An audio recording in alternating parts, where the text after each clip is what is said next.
Ku itariki ya 10 y'ukwezi kwa munani umwaka w'igihumbi kimwe magana cyenda mirongo itandatu na kabiri havutse Madame Jeannette Kagame wizihiza isabukuru imyaka 33 amaze avutse. Ni isabukuru ifite byinshi ivuze ku buzima bwe, ubw'umuryango we n'ubw'igihugu muri rusange.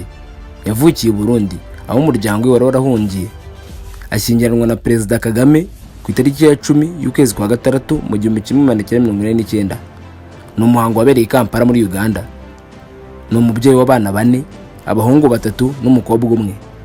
Imfura ye ni Iva Cyomoro Kagame, ubuheta akaba Ange Ingabire Kagame, hagakurikiraho Ayani Kagame n'umuhererezi Brian Kagame.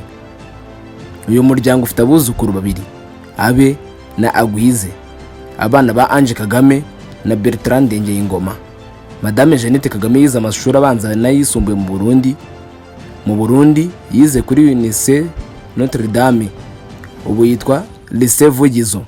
Hari mu mwaka w'igihumbi kimwe magana cyenda mirongo irindwi n'umunani bivugwa ko icyo gihe we n'umuryango we bari batuye ahitwa mu Ngagara i Burundi.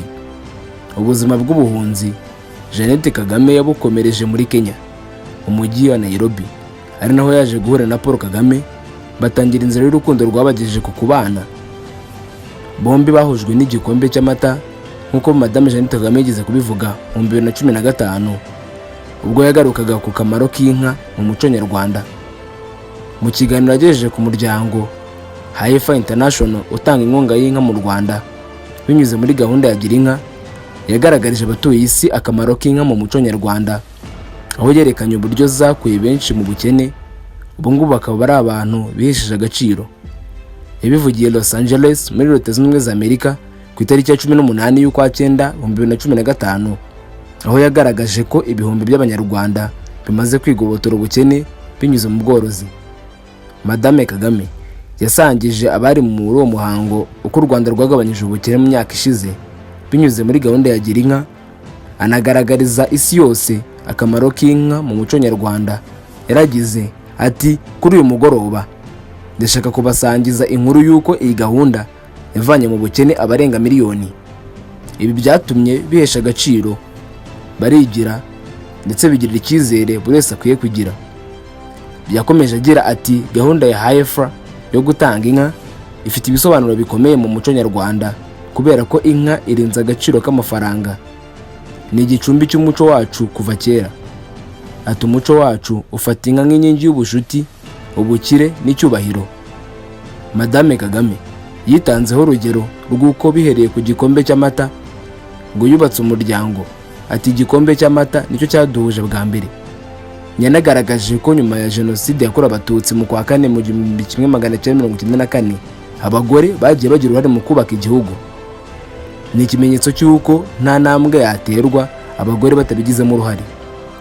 Nyuma yo gushinga urugo na Perezida Paul Kagame mu mwaka w'igihumbi kimwe magana cyenda mirongo inani n'icyenda, Jeannette Kagame yakomeje kuba inkingi ya mwamba mu bikorwa byo kubohora igihugu. Mu biganiro Perezida Paul Kagame yagiranye n'umwanditsi mukuru wa Jeune Afrique François Soudan, ndetse uyu mugabo akaza kubyandikamo igitabo yise Conversation with the President of Rwanda, yishuye ibizazane bitandukanye yahuye nabyo mu rugendo rw'urugamba rwo kubohora igihugu rwatangiye mu 1990. Kuri page ya 32 y'iki gitabo, François Soudan abaza Perezida Kagame uko yagiye kwiga mu ishuri rya gisirikare rya Fort Leavenworth. Uyu mugabo akomeza amubaza niba kuko ibivugwa ko yagiye kwiga mu mwaka wa Fred Rwigema ari byo.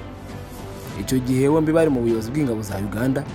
Perezida Kagame mu kumusubiza yaragize ati, yego bigitangira niwe agombaga kugenda, ariko byaje guhinduka mu buryo butunguranye aba ari njye ugenda. Perezida Kagame yavuze ko na Madame Jeannette Kagame bafashe urugendo rwerekeza muri Leta Zunze Ubumwe za Amerika mu kwa 5 mu 1949. Ati, twahagurutse muri Gicurasi 1949, amasomo yagombaga kumara amezi 12. Perezida Kagame yavuze ko gahunda yari ihari irerumvikanyeho n'abandi, ari uko ubwo urugamba rwo kubohora igihugu rwari kuba rutangiye yari guhita ava ku ishuri akaza gufatanya nabo. Yavuze ko nyuma y'umunsi umwe urugamba rwo kubohora igihugu rutangiye ku itariki ya 2 y'ukwa 10 mu 1990, ngo yagiye kureba ubuyobozi bw'ishuri abubwira ko ashaka gutaha. Ati, ubwo byabaga umunsi wakurikiyeho ku ya 2 y'ukwezi kwa 10 1990 ati nagiye mu buyobozi bw'ishuri babwira ko nshaka gutaha, ntabwo nashaka kugenda navuze. Yakomeje avuga ko byageze ku itariki ya 7 y'ukwa 10 akiri ku ishuri kubera ko hari ibindi yagombaga kubanza gutunganya birimo no kwishyura inzu. Ati nyuma yo kumenyesha ubuyobozi bw'ishuri hari ibindi bintu nagombaga kubanza gukemura, hari inzu nakodeshaga, hari fagitire nagombaga kwishyura, ngira ngo nagira ikibazo na kimwe nsiga inyuma. Ati ntabwo nashaka kugenda nsize ishuri mu myenda, nagira ngo byose bibe biri ku murongo. Nyuma yo gukemura ibisabwa byose, Perezida Kagame yakomeje avuga ko we na Madame Jeannette Kagame bavuye i Kasasi bajya New York aho bagombaga gufatira indege. Yavuze ko muri icyo gihe yari yavuganye na ambasaderi wa Uganda muri Loni kugira ngo amushakire visa zijya mu Bubiligi. Ati twavuze Fort Leavenworth i Kansas twerekeza New York. Navugishije inshuti yanjye yakoraga muri ambasade ya Uganda, yari ambasaderi wa Uganda muri Loni. Ati nyine na Madame yadushakiye visa ijya i Buruseli kubera ko ariho nashaka gusiga Madame. Uyu ambasaderi wa Uganda yabanje gushidikanya abaza Kagame niba atagiye ku rugamba rwo kubohora u Rwanda, ariko undi aramutsembera. Perezida Kagame ati yabanje gushidikanya ibibaza impamvu ngiye muri icyo gihe, yashaka kumenya niba nteganya kwifatanya n'abandi ku rugamba. Namubwiye ko nari ngiye mu biruhuko na Madame kandi ko nzagaruka nyuma yabyo. Yatuboneye visa ziturutse muri ambasade y'Ububiligi kandi ahamya ko ambasade itigeze imenya undi we kubera ko bari basabye kunshakisha. Muri urwo rugendo Perezida Kagame yagombaga kuva New York akajya i Londres kugira ngo afashe Madame we gufasha indege ijya i Buruseli, ubundi bakomeza ajya ku rugamba rwo kubohora igihugu. I Buruseli Madame Kagame yagombaga kwakirwa na muramukazi we. Perezida Kagame yagombaga kuva Londres agaca Nairobi akabona kujya i Kampala. Yavuze ko yize no guhindura urugendo kubera ko yari azi neza ko yatangiye gushakishwa. Ati nari mbizi ko abayobozi b'Ababiligi bari kunshakisha, nari mfite itike iva Londres Nairobi Kampala, ariko ku munota wa nyuma aho guca Nairobi nahisemo guhindura. Ati nabonye indege ijya muri Ethiopia bitangura itike. Perezida Kagame yavuze ko haje kuvuga ikibazo kubera ko Madame Jeannette Kagame yagereye i Buruseli ngo bamwangiye gusohoka mu kibuga cy'indege. Ati nyuma byaje guhindukira bafata Madame wanjye i Buruseli kubera ko ubutasi bwari bwamenye ko ndi mu nzira. Yabajije impamvu bamufashe, bamusubiza gusa ko nta kibazo gihari. Muri icyo gihe mushiki wanjye n'umugabo we bari bategereje kumwakira ku kibuga cy'indege. Bategereje amasaha bibaza icyabaye, bari bazi ko indege yari arimo yaguye ariko bakaba batamubona. Ati byaje kugorana ariko urugendo rurangira amahoro. Perezida Kagame agera ku rugamba yasanze ibintu byose byarasubiye inyuma kubera ko umugaba mukuru yari yamaze kuraswa. Byasabye ko yongera gupanga ingabo, ahindura amayeri y'urugamba, batangiza ikiswe guerrilla war banyuze mu bice by'amajyaruguru y'igihugu aho gukomeza inzira yo mu burasirazuba nk'uko bari batangiye. Mu 2019 Perezida Kagame yagaragaje uburyo na nyuma yo kubohora igihugu kubera akazi kenshi yabaga afite, kubonera umwanya umuryango we ngo byabaga bikomeye. Yumvikana ko aho yabaga ari Madame Jeannette Kagame yabaga hari. Perezida Kagame yabigarutseho mu kiganiro yatanze kibanze ku gusangiza abandi urugendo rutoroshye u Rwanda rwanyuzemo kugira ngo rugere aho rugeze ubu ngubu n'iterambere. Ni ikiganiro cyabereye Cape Town muri Afurika y'Epfo aho yari yitabiriye inama y'umuryango mpuzamahanga w'abayobozi b'ibigo by'imari. Ni ikiganiro cyabereye Cape Town muri Afurika y'Epfo aho yari yitabiriye inama y'umuryango mpuzamahanga w'abayobozi b'ibigo by'imari bakiri bato, Young President Organization, yifashishije urugero rw'ibyamubayeho mu 1995 ubwo umuhungu we mukuru yari afite imyaka 4 y'amavuko. Perezida Kagame yavuze ko icyo gihe ngo abantu bari bahugiye muri byinshi birimo ingendo zo hirya no hino ndetse n'inama zamaraga amasaha menshi. Umukuru w'igihugu yavuze ko hari igihe yageragiwe mu rugo mu masaha akuze y'ijoro akongera akagenda mu rukerera azindutse.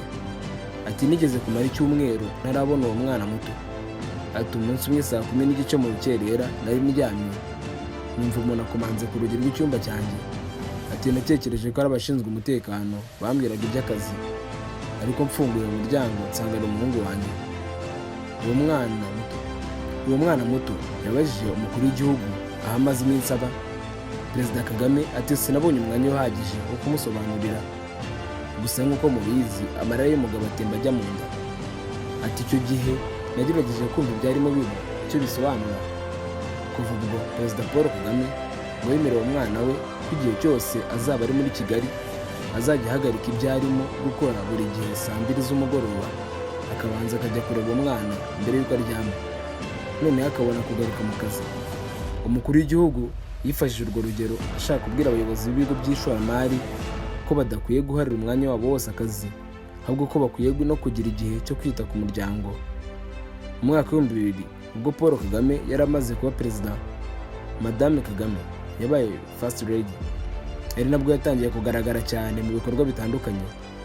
Nyuma y'umwaka umwe yashinze umuryango Imbuto Foundation watangiye witwa PACFA, Protection and Care of Families Against HIV/AIDS. Wari umuryango wita ku kurwanya icyorezo cya sida no kugarura icyizere abafite ubwandu bwa virusi itera sida. PACFA yaje kwaguka maze mu 2007 ihindurirwa izina yitwa Imbuto Foundation. Yagura ibikorwa mu nzego zitandukanye z'ubuzima nk'uburezi, kongera ubumenyi urubyiruko, kongera kwihaza mu bukungu ku miryango itishoboye. Kuva Imbuto Foundation yashingwa imaze gutanga bourse ku banyeshuri 10,641 hagamijwe gutera imbere uburezi bw'umwana w'umuhungu n'umukobwa. Mu ntego z'uwo muryango harimo kugira uruhare mu kubaka abantu bazagira uruhare mu iterambere ry'u Rwanda. Mu 2010 Madame Jeannette Kagame yabonye impamyabumenyi y'icyubahiro y'ikirenga muri kaminuza ya Gikristo ya Oklahoma kubera uruhare yagize mu kurwanya agakoko gatera sida no kurwanya ubukene. Muri uwo mwaka ahita anashingwa guhagararira ibikorwa by'imirire ku bana muri gahunda y'imibiribwa ya PAM. By'umwihariko urubyiruko rumushimira ko ashyigikira ibikorwa byarwo binyuze muri gahunda yo guhemba urubyiruko, atanga ishimwe ku banyarwanda b'indashyikirwa n'ibigo cyangwa se imiryango iteza imbere urubyiruko, ibihembo bizwi nka Youth Connect Champions and Celebrity Achievers World. Madame Jeannette Kagame kandi agira uruhare rukomeye mu burezi bw'abana b'abakobwa kuva mu 2015 kugera mu 2021. Abarenga 5,000 batsinze neza mu masomo yabo barahembwe. Urubyiruko rufite impano mu buhanzi n'ubugeni narwo rukomeje gutera imbere binyuze muri gahunda ya Art Rwanda ubuhanzi yageze mu cyiciro cya 2. Iyi ifasha urubyiruko kumurika impano zarwo rugafashwa kubona igishoro ku buryo rubyaza umusaruro ubumenyi bwifitemo.